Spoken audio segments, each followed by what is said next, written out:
আসসালামু আলাইকুম, সবাই কেমন আছেন? আল্লাহর রহমতে আমি অনেক ভালো আছি। অনেক দিন পরে আমি আবার একটা ব্লগ নিয়ে আসলাম আপনাদের সাথে। দেখতেই পারতেছেন যে আমরা এত ভিড়ের মধ্যে মেট্রো দিয়ে কোথাও একটা যাচ্ছি। তো কোথায় যাচ্ছি সেটাই আমি আজকে ব্লগে বলবো। আমরা যাচ্ছি আন্তর্জাতিক এশিয়া বাণিজ্য মেলার। মূলত আমরা অনলাইনে এই বাণিজ্য মেলা সম্পর্কে কিছু ভিডিও দেখে আমাদের অনেক যেতে ইচ্ছা করে। তো এর জন্যই আমি আর আমার একটা কাজিন আর আমার বোন মিলে আমরা চিন্তা করি যে আমরা হঠাৎ করেই যাব। যেই বলা সেই কাজ, হঠাৎ করেই বলা আর হঠাৎ করেই চলে যাওয়া। বাণিজ্য মেলায় যেয়ে ভালোই লাগছিল, বাট আগের মতো সেরকম একটা আমেজ ছিল না। আর অনেকগুলো স্টল মিসিং ছিল, আবার এতটাও খারাপ ছিল না, ক্রেতাদের ভালোই উপচে পড়া ভিড় ছিল।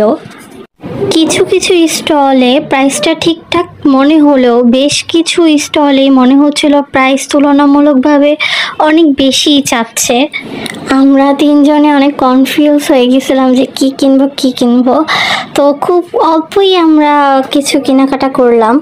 তারপর একটি স্টল ঘুরে টুরে আমরা খাবারের প্লেসে চলে গেলাম। খাবার স্টল থেকে আমরা যেসব খাবার খেয়েছি কিছু কিছু ভালো ছিল, আবার কিছু কিছু মোটামুটি ছিল। খেয়ে দিয়ে চলে গেলাম আমার দেখা পছন্দের স্টলে, কারণ যেখানে মাটি জিনিসপত্র আর ঘর সাজানোর জিনিসপত্র দেখি সেখানেই আমার চোখ কেন জানি আটকে যায়। এই স্টলে সবকিছুই অনেক কোয়ালিটিফুলও ছিল। একদম স্টলগুলোর অপর সাইডে কিন্তু একটা গেমিং জোন রাখা ছিল, সেখানে শিশু থেকে শুরু করে বড়দের জন্য অনেক রকমের রাইডসই ছিল। আমি আর আমার কাজিনরা মিলে চিন্তা করতেছিলাম যে কোনটায় ওঠা যায়। তারপর অনেক ভেবেচিন্তে আমরা নাগরদোলা আর নৌকায় উঠি, তারপর আবার স্টলে চলে যাই। আর দেখো তোমরা কত সুন্দর সুন্দর চুড়ি কালেকশন। ঘোরাফেরা শেষে পিঠার স্টল থেকে কিছু পিঠা নিয়ে বাসার উদ্দেশ্যে রওনা দিয়ে দিই। তো আজ এই পর্যন্তই, আবারও দেখা হবে অন্য কোনো ব্লগে।